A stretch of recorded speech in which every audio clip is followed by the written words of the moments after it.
कहत कबीर सुनो भाई साधो, कहत कबीर सुनो भाई साधो, अरे कहत कबीर सुनो भाई साधो, कहत कबीर सुनो भाई साधो।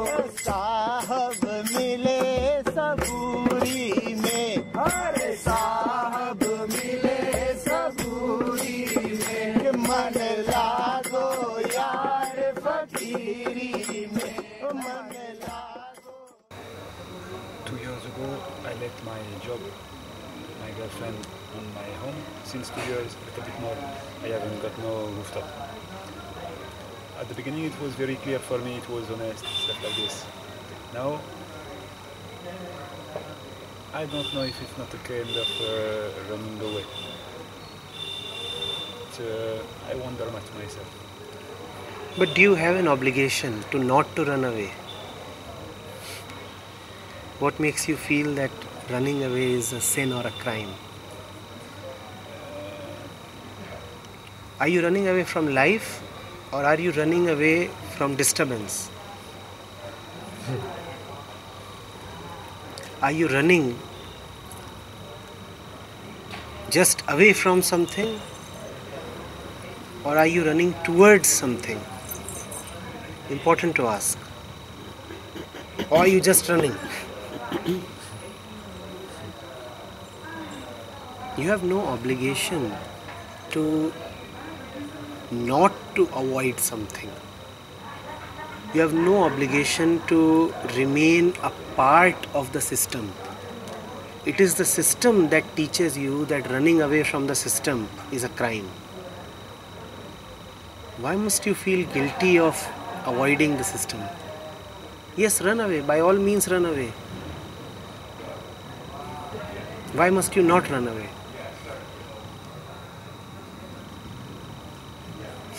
When I say I got the feeling that maybe I'm running away, I'm not sure, but it's not about society. I think it's just about myself, as if this way of life was rough, was hard in some point of view, but in another point of view, no more responsibility, no more, a lot of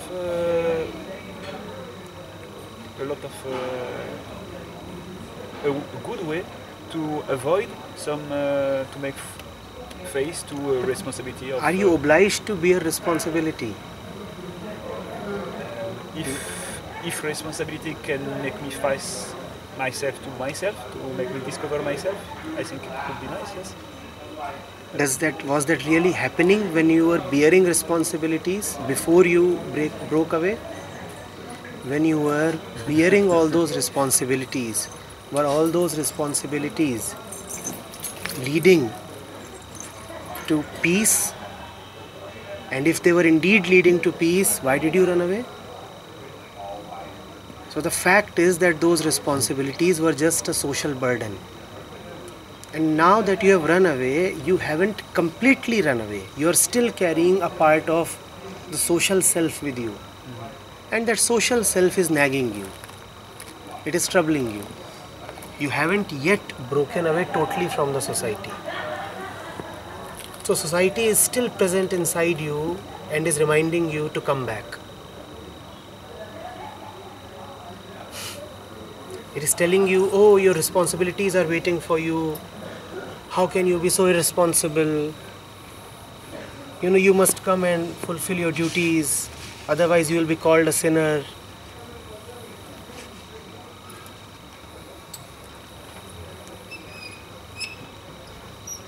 You must be 25 or 35 or 45, some age, right? You have many decades of life behind you. And you must have been fulfilling all those responsibilities. What did they give you? Ultimately, you had to break away.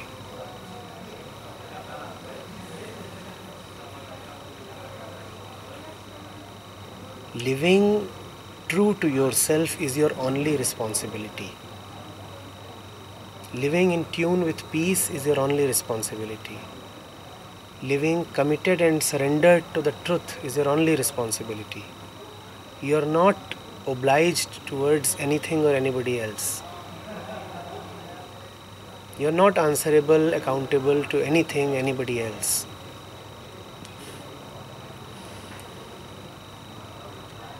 Are you getting it?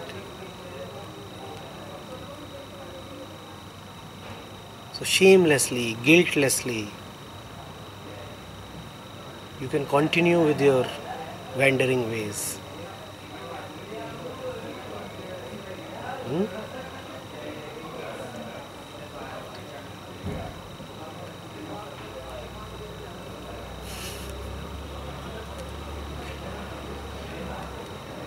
There is no right answer that you need to give them.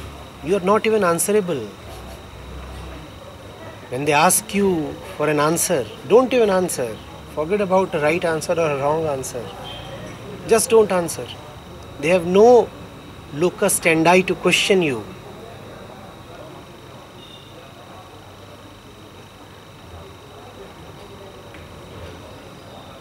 And when I say they, I refer to a part of your mind. They are not outside. They have colonized a part of your psyche. They are inside. It is from inside that they command you. They come in your dreams. They come in your thoughts.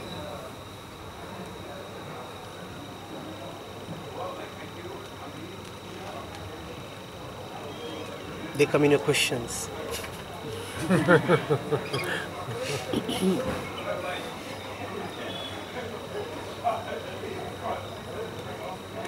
Some people, they don't support to feel you more peaceful. Because I was more and more detached and more peaceful.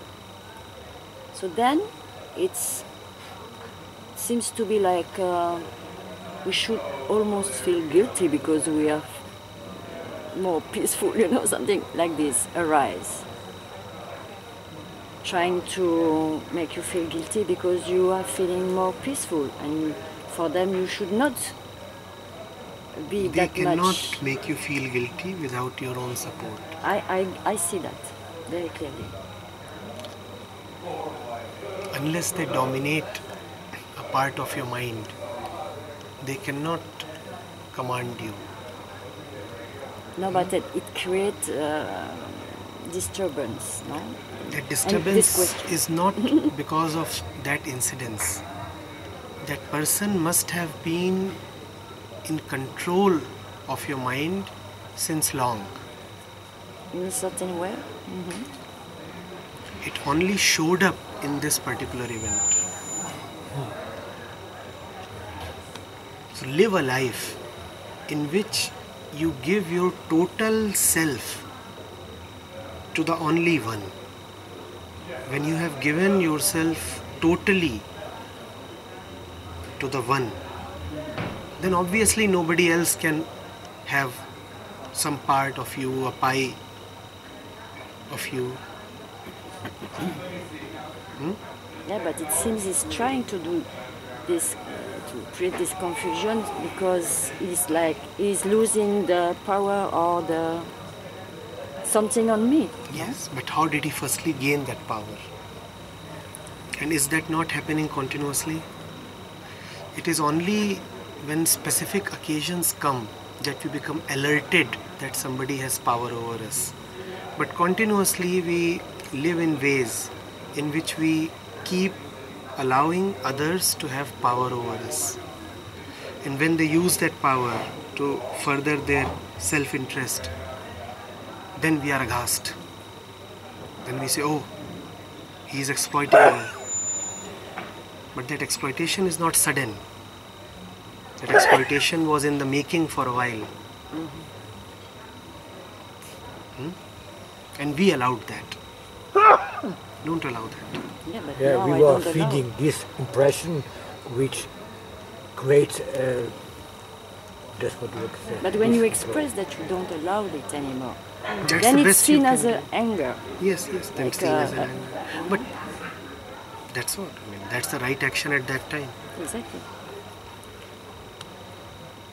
Suddenly you don't say yes anymore. You don't accept anymore many things. And then the only fact that you say no is experimented by the other as a kind of even violence for them. Just because now you say, no, I don't want this anymore. That's right, but if that incident is behind you, then you must just leave it behind. The more you talk about it, the more you energize its memory. If you are still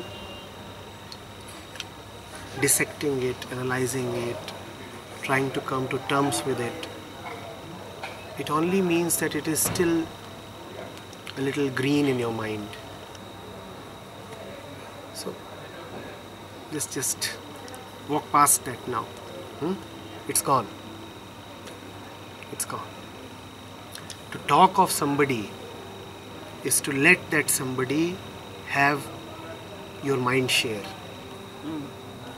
You don't want that, do you? Your mind is not yours. Your mind belongs to that.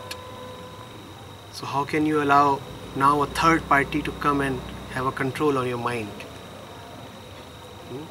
Your mind is not your property. It has been given to you only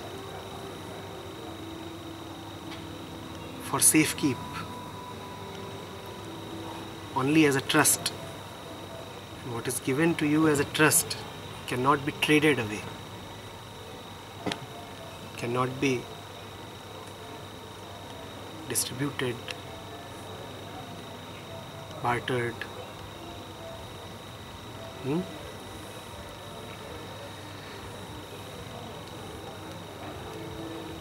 When you are saying be only with the one, with the true, I suppose you are saying not only in yourself but in others also.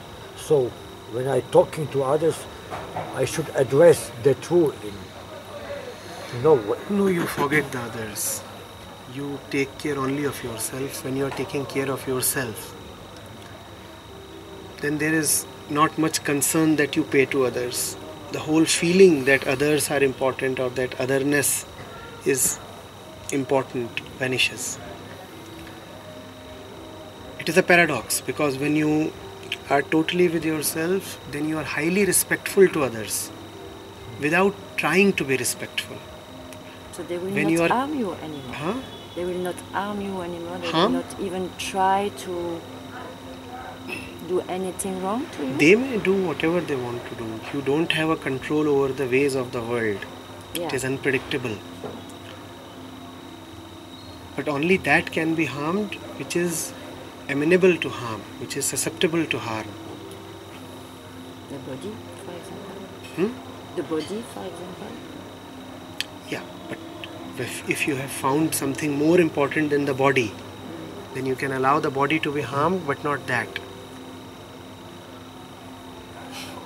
So if someone wants to kill me, for example, There have been ample Then? occasions when people have preferred getting killed than losing out on the essential. yeah, okay, yeah. A That's the fellow point. called Jesus is one ancient example. Yeah. The local Jesus. So I should peacefully let him kill me. You cannot do that. You cannot do that as another social obligation. You already have enough obligations. Now after this meeting, you walk away with another obligation, which is to get killed. Now that is nice, very nice. So eat, feed others, be nice to others, say hi to others, lend money to others, and then get killed by others. Too much. Too much.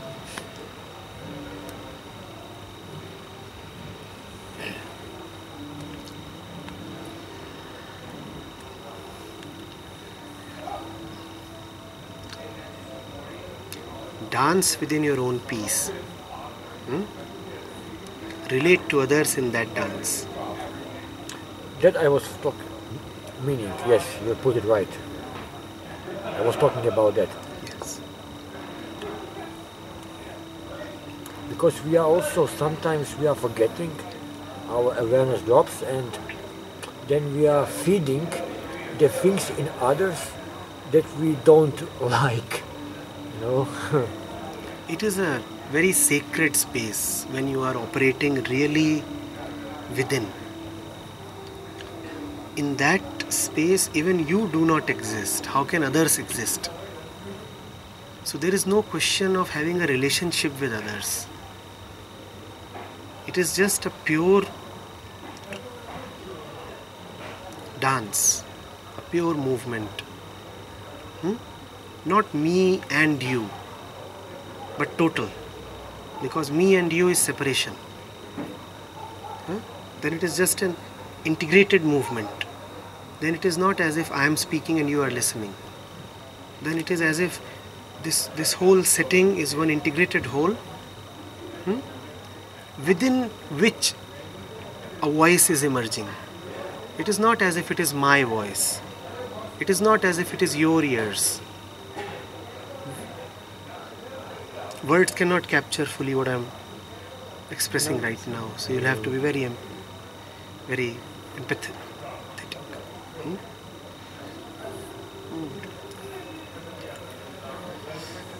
Any attempt at trying to relate with others or being good to others or being true to others would still maintain a lot of separation. And that separation is ultimately violence.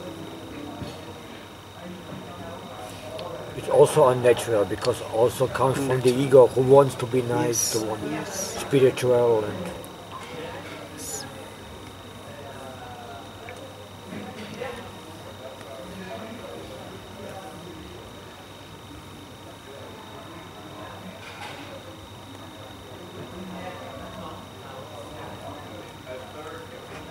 I heard this saying, it was nice also with dance. It was like in every moment of your life you had the choice to be the dance of life or just a bundle of thoughts and emotions. To be? Just a bundle of thoughts. No, before and that, to be? you have the choice to be either a dance of life. As a dance of life. Dance of life or a bundle of thoughts and emotions. Bundle of thoughts and emotions, yes.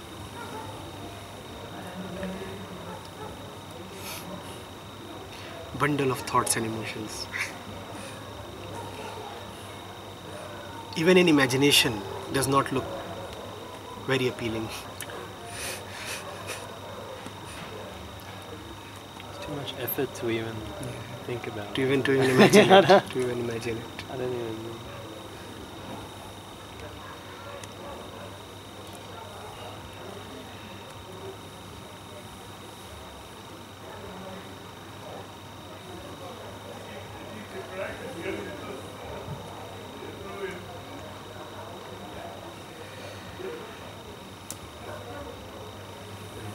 What to do with ego? It's like when you're feeling, oh, I'm so peaceful, I'm so nice, I'm so kind. And what to do in that situation with the ego? Remain kind, remain peaceful.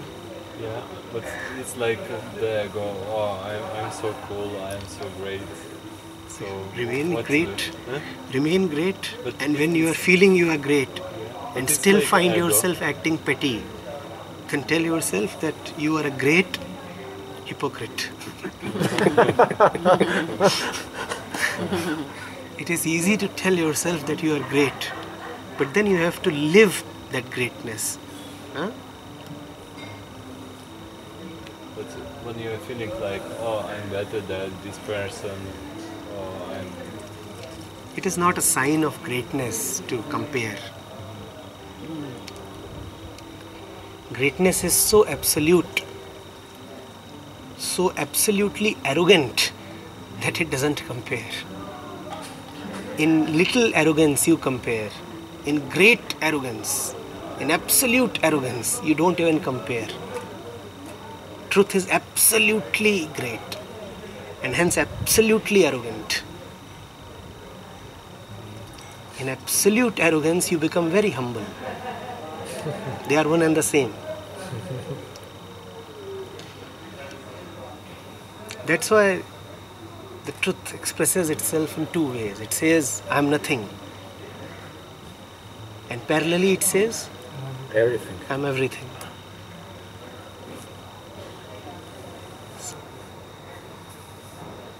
Total arrogance is total humility.